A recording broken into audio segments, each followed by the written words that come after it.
Okay, everyone, let's continue our journey through Celtic's summer signings. Today it is the turn of Sebastian Tounekti, who is probably the player that we know the least about, but it's a £5 million deal or thereabouts. So a significant signing that has gone a little bit under the radar given everything that's happening at Celtic right now. But today we're going to find out all about him, and we're going to do that by chatting to Anders Lindberg, who is a reporter, and he's also a statistics editor for Fotboll Sthlm. And I had you described by one of your colleagues as a Tounekti expert. Would you agree with that? Yeah, kind of. So it's, I think you're talking to the right guy, hopefully.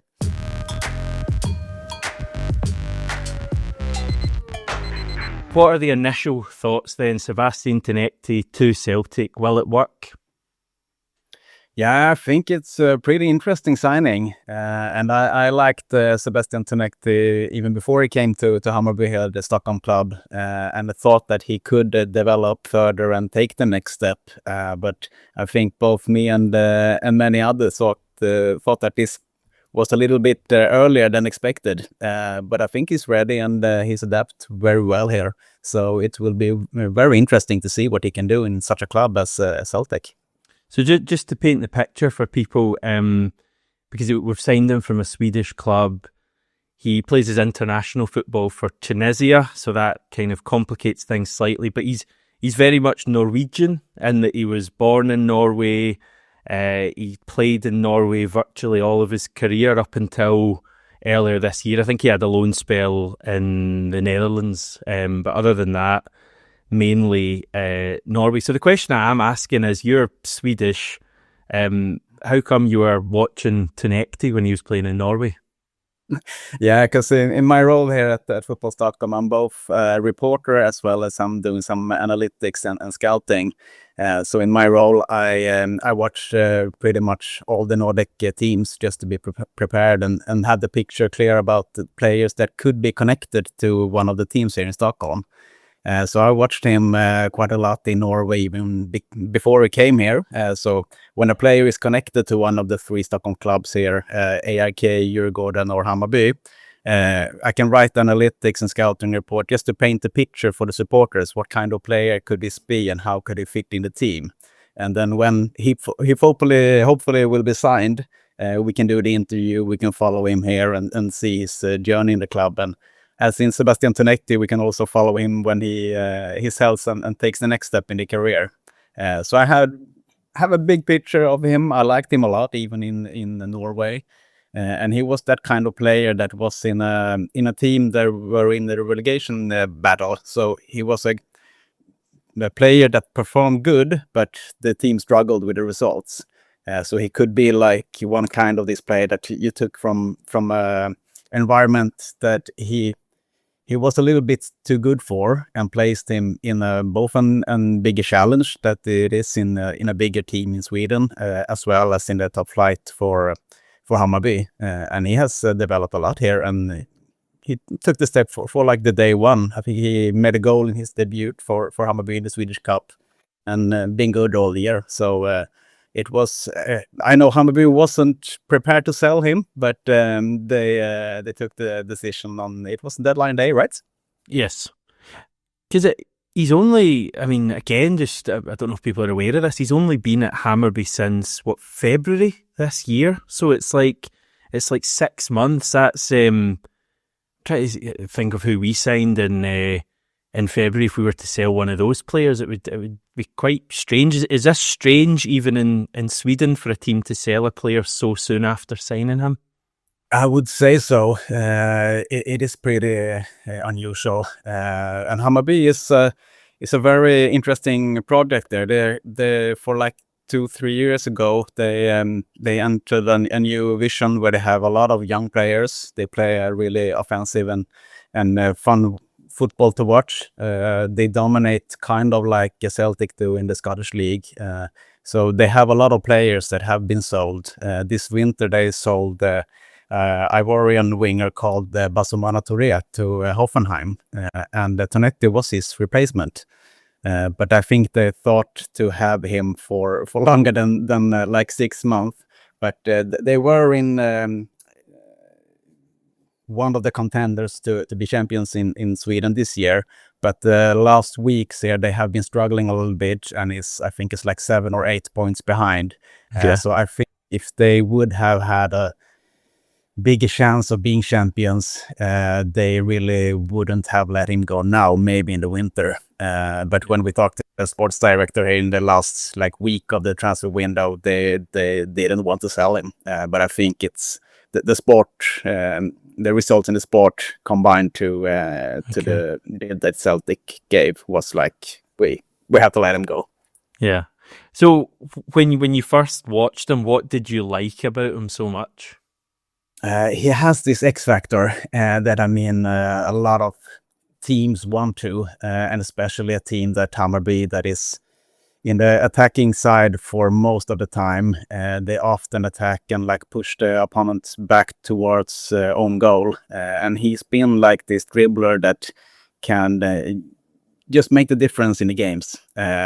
So I assume that he could. I think he did 7 points last year in Norwegian bottom team there. Hi everyone, it's Hamish from the future. Just a quick note at this point. You'll hear Anders talking about points. He's got this many points that season. He's got this many points the next season. I wasn't quite sure what he meant at first. You may feel the same way. So basically points, I think, are a thing in ice hockey, which is massive over in Sweden. And in ice hockey, they mean goals plus assists. And some people in Sweden use that same term when they're talking about football. So when you hear Anders talking about points, I'm 99% sure it's just another way of saying how many goals and assists a player has combined. Back to the show. I thought he was going to develop that to 12 or 15 points in a top fight in Sweden, Hammarby. I think he did 8 or 9 points before he was sold. So he just adapt very quickly to Hammarby and develop more. And he's been a key player for them more or less since day one. So what kind of player is he? You say he's got the X factor. Will he dribble with the ball, dribble past players? Is he quick?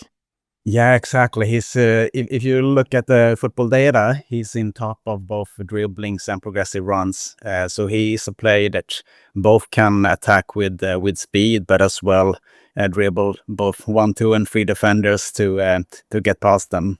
Most of his action is dribbling past towards goal and often quite deep in the pitch, and try to make the pass into the center of the pitch. And sometimes he just goes on an own shot, but he's mostly a dribbler that will create chances for his teammates. Right. So maybe a guy who's going to make more assists rather than scoring goals himself. He scored some goals, but do you think he scores enough goals? I'm looking at his numbers, and maybe that's a part of his game that he could improve. Yeah, absolutely. And that has been, I wouldn't say it's criticism to him, but Hammarby was a team that dominated their games a lot, but they struggled sometimes to get the final goal. And some parts thought that he would have to do more points by his own, and some of them parts said that his teammates didn't convert on all the balls that he gave to them. So it was, I wouldn't say it was two sides, and it wasn't criticism against him, but it's more we should have been done more goals for all the chances we created, and because of Tounekti was a big part of this, some people thought he would do more points, but I would also say that behind the points that you can see in the statistics, he has a lot of chances where he could he took a shot, it was a deflection, it gets the teammate to score, so he didn't get assist, but if you look the bigger picture, he was highly involved in it. Okay, that's interesting. Just to nail down his position, he's mainly a left winger. We've had a bit of a debate about our new signings. We signed a winger from Belgium as well, and there was a bit of chat about him being able to play on both sides, because we're a bit short of right wingers. Could Tounekti play on the right, or is he a left winger? Yeah, he's a left winger both in Norwegian and in Sweden. He could play on the right, but I don't think he would fit as well as on the left. And both in Norway and in Sweden, his teams have played 4-3-3, 4-2-3-1, and he's been the left winger. And he will adapt to that position very quick in Celtic as well. So I don't think you need any adaptation time or something like that. If you just put him in that position, he will adapt soon. And I think because he got from a small club that was in the bottom of the table in Norway to a pretty much bigger club in Stockholm and in the top side of the table, as well as he done, I think it's 4 games in the European qualification and like you said, in Tunisia's national team. So I think he had took every step and adapt to it very quickly. So I think that is also a positive side by going to Celtic. And of course he can struggle with challenges or meet them in some way. But I think because he's done every step and adapted to it very well and been successful with it, you don't need to have any questions regarding that. Okay. So, I mean, he's 23 as well, so he's quite young. There's a lot of potential in him, you think, to do quite well and keep going up the levels. I think he could have one step more inside of him. And I know when Hammarby talked to him this winter and tried to sign him, even then it was quite clubs down from, I think it was like Netherlands or some country as well. So he was, and I know Hammarby knew it as well, that he might not be able to sign from Norway to Sweden because he was more or less ready to go abroad then. So they just took contact with the club and the agent, and all right, this could happen, and they did the deal quickly. So both in Sweden and Norway, we have pretty much of these players that goes not between the countries; they go right side down to the European continent. And I think Tounekti could have one level more in. So he might do well in Celtic and be on further sell as well. Yeah, we'll see. In terms of him as a person, do you know much about what kind of person he is? Yeah, he's been very humble, great guy to talk to, and I think that he has this mentality that Scottish League is obviously very tough, and in Sweden and in a team like Hammarby, and with his style of play, of course, the defenders will go quite hard on him. But I can't remember any time where he have been angry, upset, and start a brawl or something like that. He just all right, I tried once again.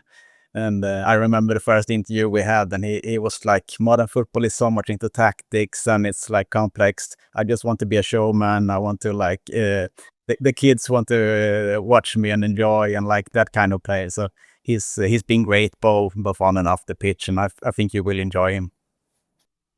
Yeah, when you're talking, I'm thinking of Jota, the left winger that we have that's currently out injured for the next. I think he's still out for probably another 4, 5, 6 months, and he's got that kind of attitude, and I think we've badly lacked that. So I hope Tounekti is someone who's got that creativity and a bit of flair as well, because we badly need a bit of that in our team. The attack is struggling at the moment. Yeah, I don't think that's quite bad similarity, actually. I've seen quite a bit of Celtic, and I like Jota as well. So I think you're kind of right up there between those two.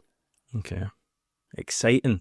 Very excited. It's nice to have a bit of positivity at the moment at Celtic. So just, you might have already covered this, but just to get down strengths of his game and weaknesses as well, what would you say?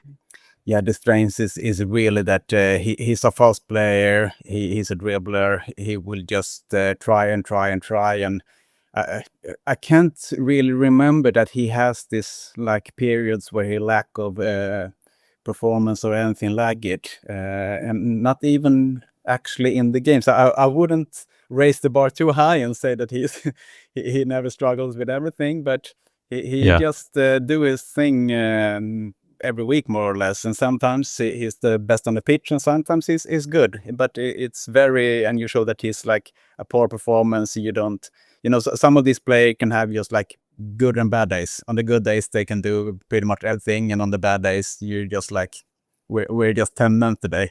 He's not that kind of player. You will always see something from him, and he will never like start to try.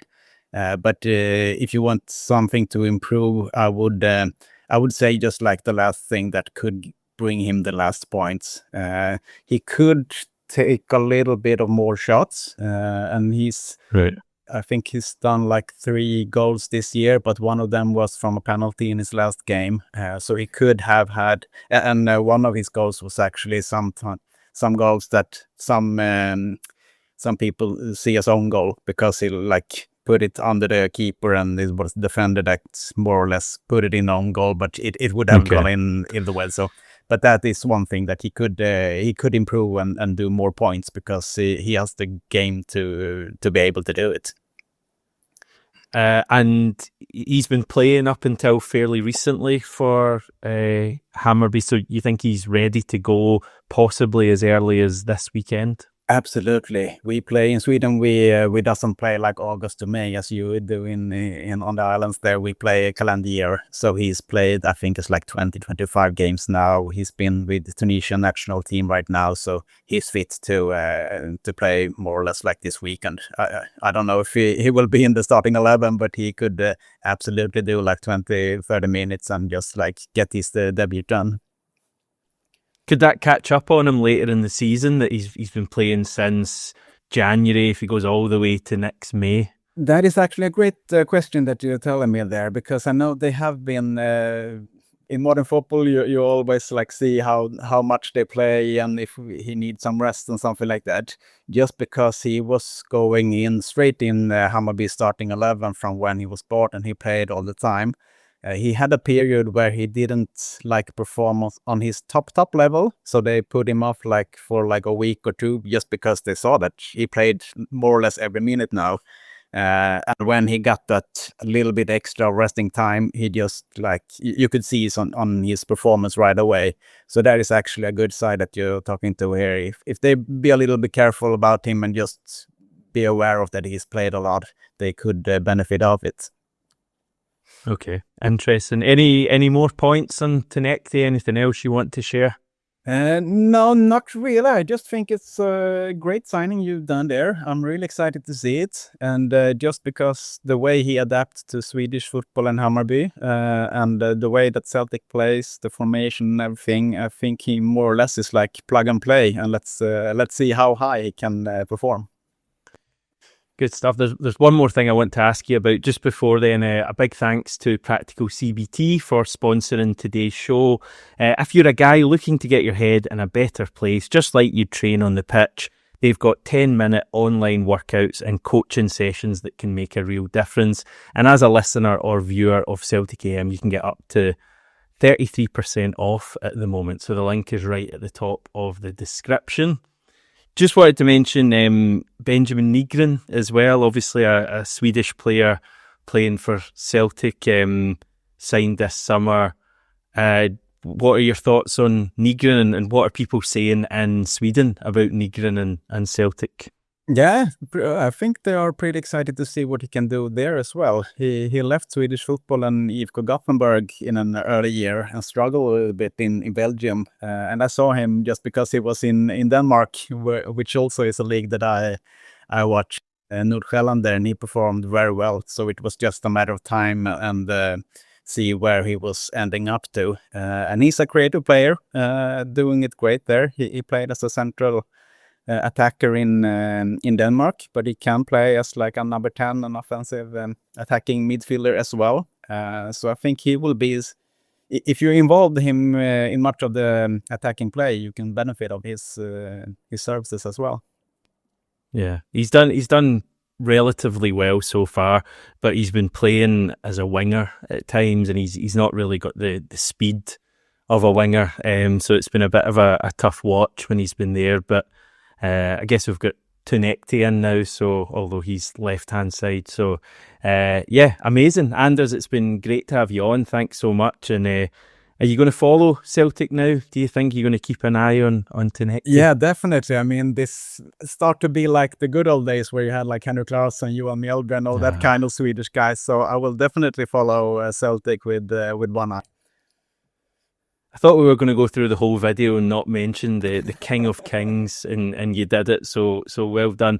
Anders, it's been amazing to have you on and hear your insights. So thanks so much. Yeah, thank you.